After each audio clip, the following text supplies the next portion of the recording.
The good news is that and then of course, I should have started with this. Okay, take two, take three.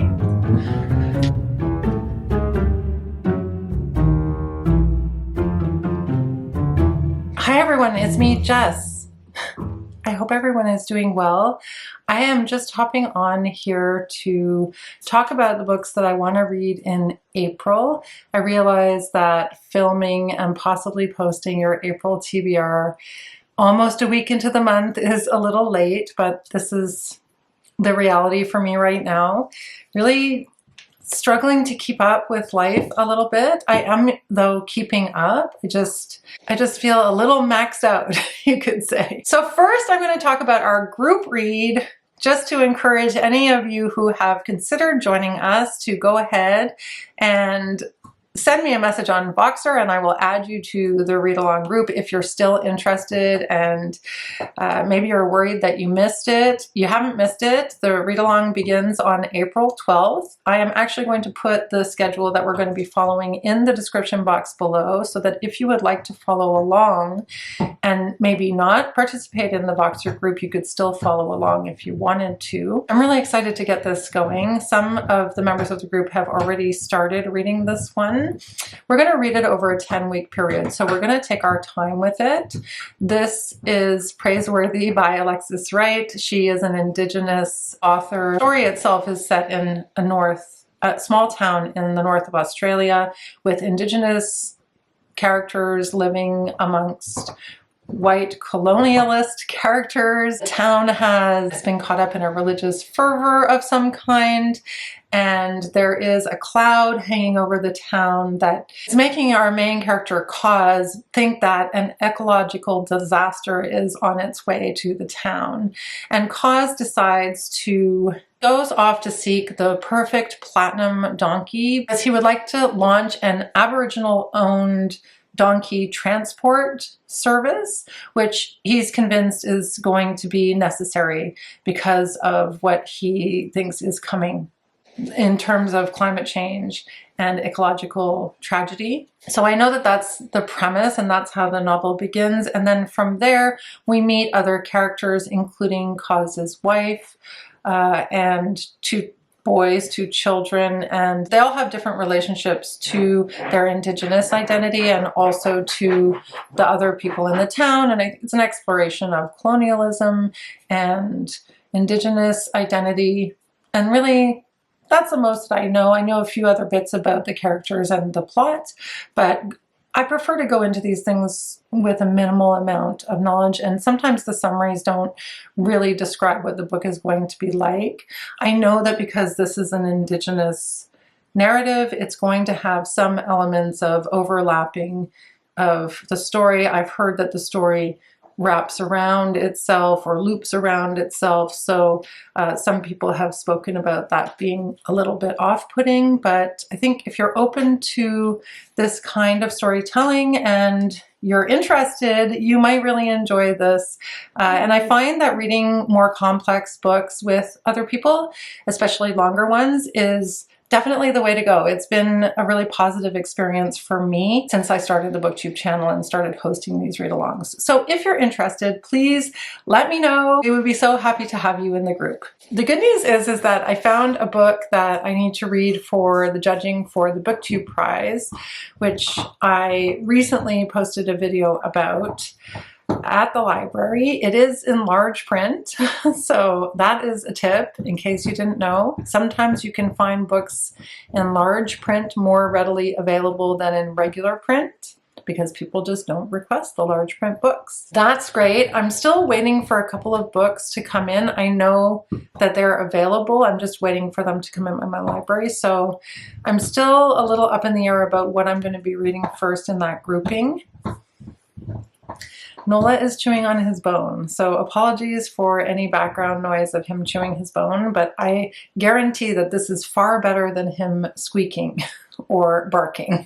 The wonderful Charlie over at Charlie Brooke Reads is hosting a readathon to raise awareness about bowel cancer.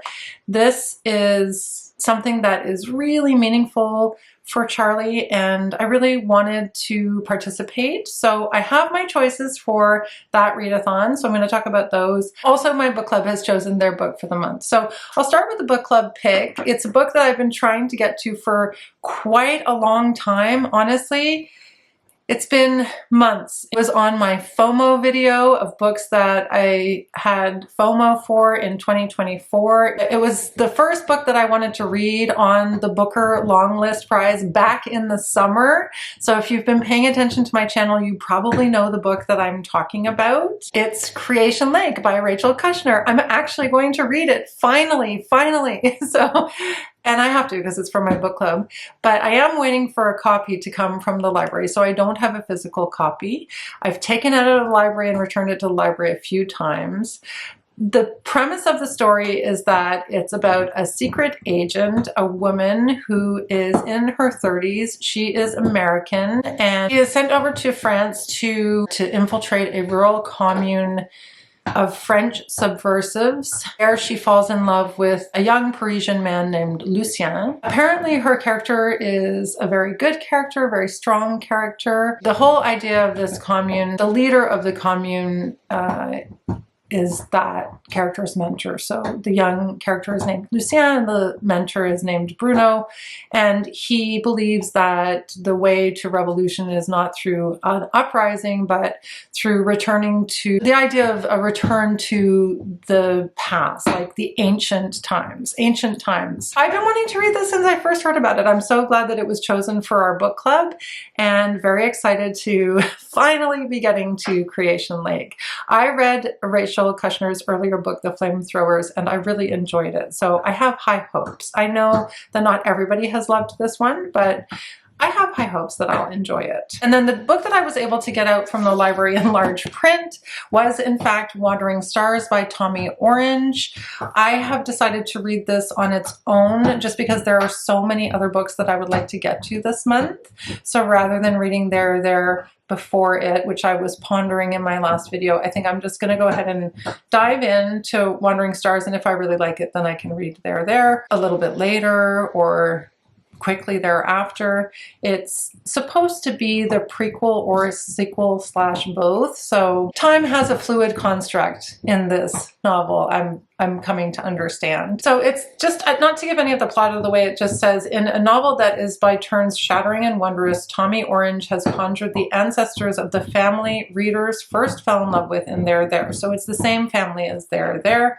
Warriors, drunks, outlaws, addicts, asking what it means to be the children and grandchildren of a massacre. So this is about the Indigenous experience in America. My understanding is that there are a lot of different characters and a lot of different perspectives that tell this story. In particular, it goes back and forth between 2018 and 1864 in Colorado. I'm very much looking forward to this. This is in my grouping for the BookTube Prize. My grouping is Group B. The other book that I'm going to read for the grouping from the BookTube Prize, which I know for sure I can pick up like tomorrow at the library, is Tell Me Everything by Elizabeth Strout.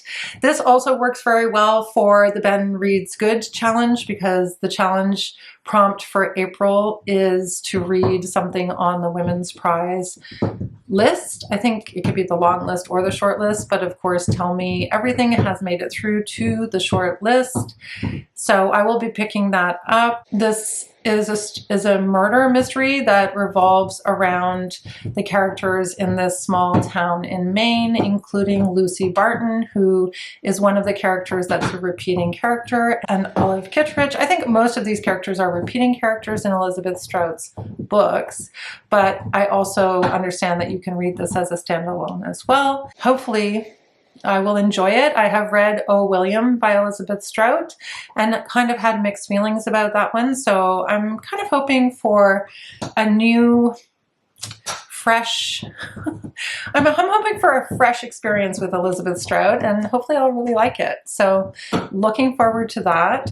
The other two books that are coming in that I may or may not get to this month are Beautyland, which I already spoke about, and Tiananmen Square, which I already spoke about. So maybe just check out the video that I made about my grouping for the BookTube Prize if you want to hear more about those two titles. So now let's get into the prompts for the readathon for bowel cancer called Books for Bowel Cancer that's hosted by Charlie over at Charlie Brooke Reads. So this readathon coincides with Bowel Cancer Awareness Month, which is in April in the UK, and Charlie's in the UK.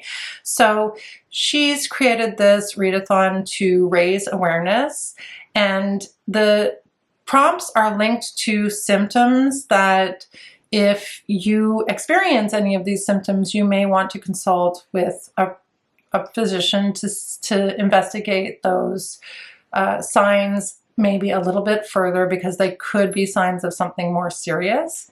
So please keep that in mind. It is to raise awareness, and I really wanted to support Charlie in this by participating. You can join the readathon in Storygraph. She has a whole section for the readathon there and list the books or find books for the different prompts if you're curious about adding books from this readathon to your TBR for April.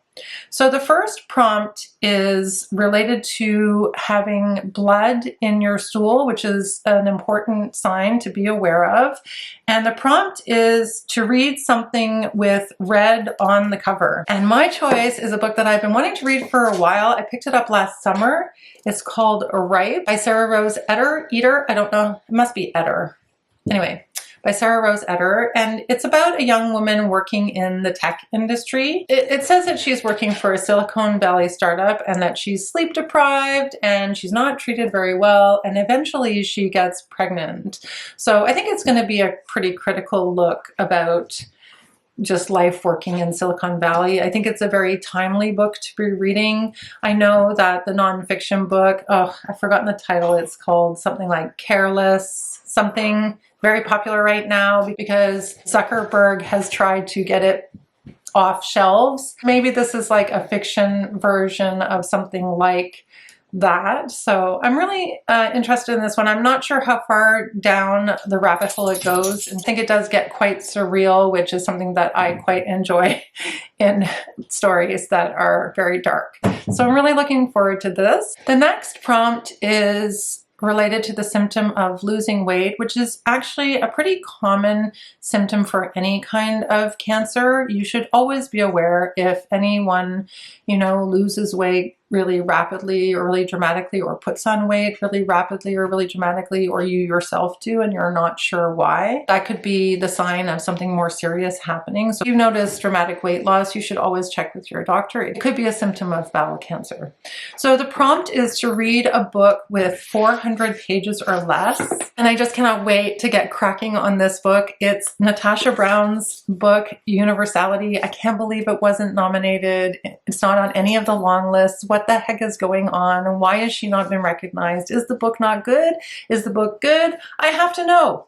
And it's nice and short. It's only 150 pages, this book. So I guess it's more like a novella. And I'd read Assembly by Natasha Brown and really enjoyed it. In this book, we're following a journalist who sets out to uncover the truth surrounding the attack of a man who was nearly bludgeoned to death by a solid gold bar. And that was enough for me to be interested, plus really enjoying her other books. So I'm going to be reading this one this month for sure.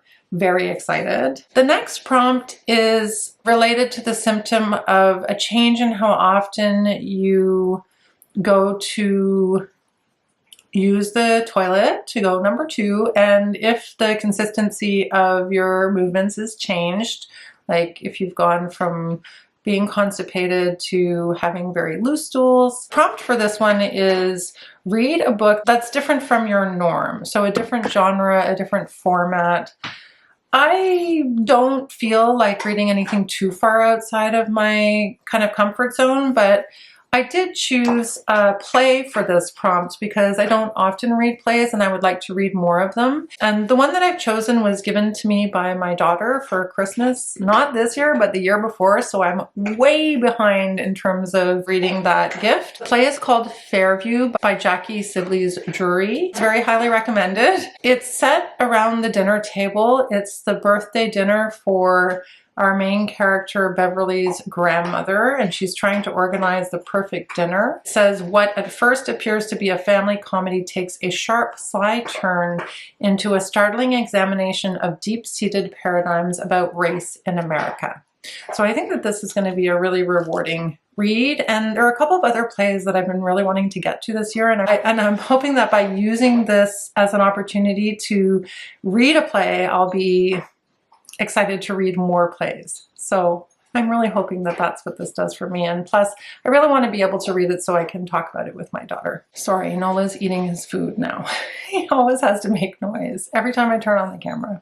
He's loudly crunching his food. It's lunchtime for him. There's also a self-care prompt. This one is feeling tired. The symptom is feeling tired all the time, but you aren't sure why. I mean, I feel like this is me these days, so maybe I need to go to the doctor, but hopefully it's just the transition from winter to spring. But if it's something that really persists, then I will certainly bring it up with my doctor. Prompt is a self-care prompt, so it's to treat yourself to something like going to the movies or taking a bath. And I have to say that I have a date with a friend to go and see a movie this week at our local independent cinema. So maybe that will be my self-care prompt. I think we're going to see the Palestinian film, No Other Country. So I'm not sure how relaxing it's going to be, but it is an enjoyable, it's going to be something that I'm doing. It might not be relaxing. Anyway, I might have to consider what I'm going to do for my self-care prompt. And then the last reading prompt, I'm not sure if I'm going to be able to get to. The symptom is if you have a pain or a lump in your tummy, and the prompt is to read a book that you've been avoiding or revisit a soft DNF. So a soft DNF, this is a book that I really regret not having been able to finish. I started it right before Christmas, and it was in my list of books for the Reindeer Readathon, and I even vlogged about this, but I never was able to finish this one, so I would like to finish it. I made it about almost halfway through. The book is We Meant Well by Arum Shazia Hassam, and it's about a woman who works for a nonprofit organization that operates in a fictional country, in a place that's not real, but is meant to reflect all the places, all of the countries that have these kinds of NGOs operating in them. And she gets a phone call in the middle of the night, and the message is that one of her coworkers has been accused of sexual assault of one of the girls in the village. And so she gets on a plane and she rushes over to try to get a sense of what's actually going on. And I think it's exploring the politics of that, givers and the do-gooders who don't end up doing good, and the power dynamics of those organizations in these countries. And already I was really enjoying it. I just got sidetracked by other commitments, so I'd really like to finish this one if I can. But I realize that I have a lot on my plate, so it's possible I won't get to it, which really sucks. I hate that when you're reading a good book but other things take center stage. So yeah, I don't know if anyone has any solutions. Let me know in the comments section below. I think you just have to make it a priority to finish those books. So I'm trying to do that. Maybe we need a readathon that is just for books that you haven't finished yet. A whole month to just read books that you haven't finished yet. Let's have one of those. Maybe I'll start it. Maybe it'll be my readathon. Just a quick announcement reminder that the Etsy store is now up and running. If anyone is interested, I had my first order placed and I've packaged it up nicely and I'm getting ready to send it out. It's very exciting. I have tote bags, I have bookmarks, and I have stickers. 50% of the proceeds from all of the merch that I'm selling through the Etsy shop is being donated to the World Literacy Foundation. So if you feel like supporting that initiative, I will leave the link to the Etsy store in the description box below. Thanks everybody so much for watching. Happy spring. If you made it to the end of this video, leave me an exploding star. I think there's like an exploding star somewhere in the emojis in honor of wandering stars. And I will see you in my next video. Bye for now.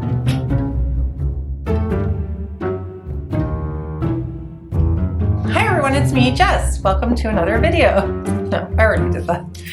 the leader of this commune. Oh, so she doesn't fall in love with the leader. She falls in love with another character who is part of the commune. But because he wants to reignite an indigenous-owned docky transport. Just cannot wait to crack on this one. She has the Readathon group. Hey!